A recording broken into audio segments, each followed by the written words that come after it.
something off about these pictures. At the beginning of episode 8, we see something most viewers completely overlooked: a sequence of images. At first glance, they seem random, almost meaningless, but they might be the key to understanding how this world actually works. Because Caine is an AI, and like every AI, he needs data. These images are exactly that, a kind of training material. Everything we see in the circus isn't truly created. It's reconstructed from what Caine has seen.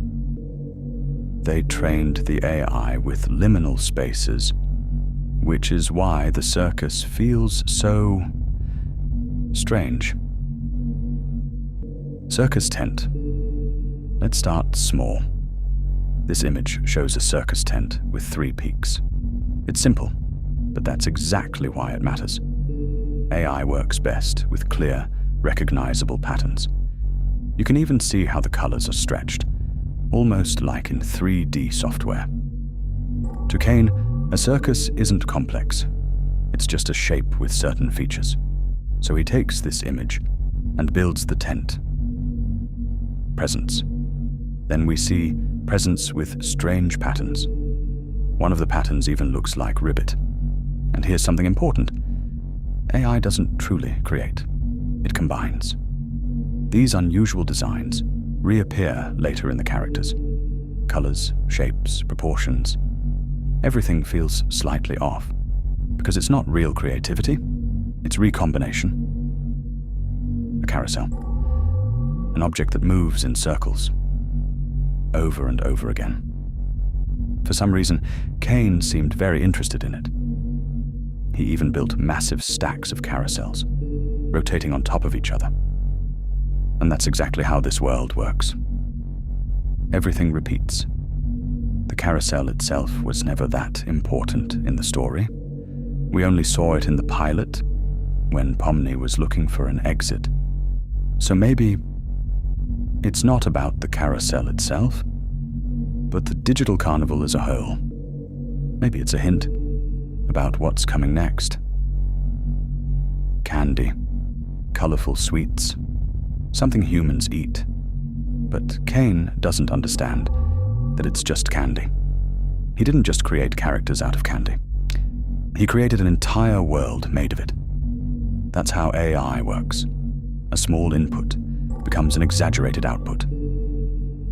Halloween image, pumpkins, monsters, and a moon, identical to the one in the show. Caine sees daylight and a moon, which might explain why the sun and moon can talk to each other. Here it becomes clear. Caine doesn't just take inspiration, he copies. The monster from episode 1 was likely built from this image. And the pumpkins? Maybe the gloinks are just another version of that idea. Hot air balloon, a symbol of freedom. But in this world, nothing is truly free.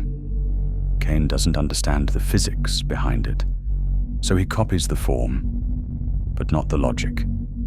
He just places it in the sky. But he does understand that it's hard to reach, which is why he placed the entrance to his office there. Trampoline, circus colors, and a face. And that face feels wrong. It looks similar to Worm Clown, someone who has already been abstracted. Maybe that's why he has antennas. It looks like a worm. Inflatable T-Rex.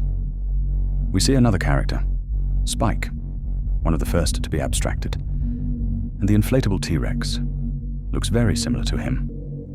Again, objects being turned into life. Burgers and fries. There's not much to say here, except that this idea also became an entire adventure. Running a burger restaurant. Caine understands that humans eat. He doesn't know hunger or need. So he creates food, just trying to imitate the feeling. A simple green landscape. Very basic. Almost like a background image. And that's exactly what the ground is. No depth or no real detail. Just a surface, meant to imitate nature. Masks. Masks represent identity, or the loss of it. We even have a character, Gangle, who is literally just a mask. She can't control her emotions. There's a lot you can interpret here. Cafe, a human space, a place to relax. Caine is there, which tells us something important. He imitates human behavior without actually feeling it.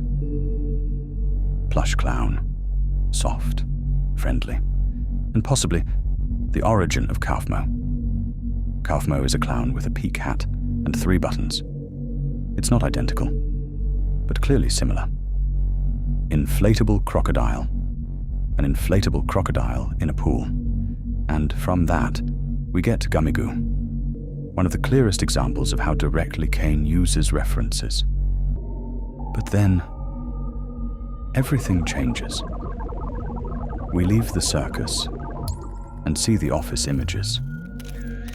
After these, something went very wrong.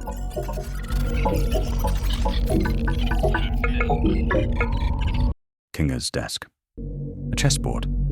The white king next to the black queen. This isn't random. It represents his relationship with Queenie, a life before the circus, and the pawns, possibly children. Maybe this is why Kinga cannot be fully abstracted. Then there's the blue butterfly. Butterflies symbolize transformation, and blue stands for calmness and peace. Kinga's wife liked insects, so this was probably a gift, something that still gives him hope. Another desk, messy, overloaded, coffee cups everywhere. This was someone who worked too much. Scratch, possibly the one who created this system. Maybe his brain tumor pushed him that far. Empty office, silent. The clock points to 4, often associated with death, which could mean something happened here, something final. Is this a hidden message? That they all died? And the pillars? Caine uses similar structures, but randomly, without meaning. He copies shapes, but not their purpose. Large room, many workstations, a poster, creating creation and creating reality. Something was built here, something that can simulate reality. This is likely where Caine was created. We know he has a fascination with the macroverse. In the show, we sometimes see him staring at these images, almost like he's searching for something himself. There are even more images, but with fewer obvious details. Some of them appear in earlier episodes, but they all share one thing. Doors. Doors are everywhere in the circus. And in the office images, you can spot hidden logos.